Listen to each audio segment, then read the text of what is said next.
গত সপ্তাহে দেশের শেয়ার বাজারে লেনদেন হওয়া ৫ কার্যদিবসের মধ্যে ৩ কার্যদিবসে ঊর্ধ্বমুখিতার দেখা মেলে।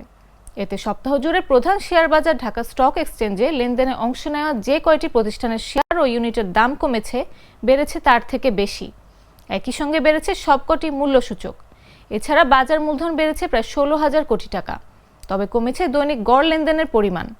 তথ্য পর্যালোচনায় দেখা যায়, গত সপ্তাহ জুড়ে ডিএসইতে লেনদেন হওয়া প্রতিষ্ঠানগুলোর মধ্যে ১৮৩টির স্থান হয়েছে দাম বাড়ার তালিকায়, বিপরীতে দাম কমেছে ১৬৬টির। এছাড়া ৪৯টির দাম অপরিবর্তিত রয়েছে, অর্থাৎ দাম বাড়া এবং দাম কমার তালিকায় প্রায় সমান সংখ্যক প্রতিষ্ঠান রয়েছে। তবে বড় মূলধনের বেশিরভাগ প্রতিষ্ঠানের শেয়ারের দাম বাড়ায় বাজার মূলধন বড় অঙ্কে বেড়ে গেছে।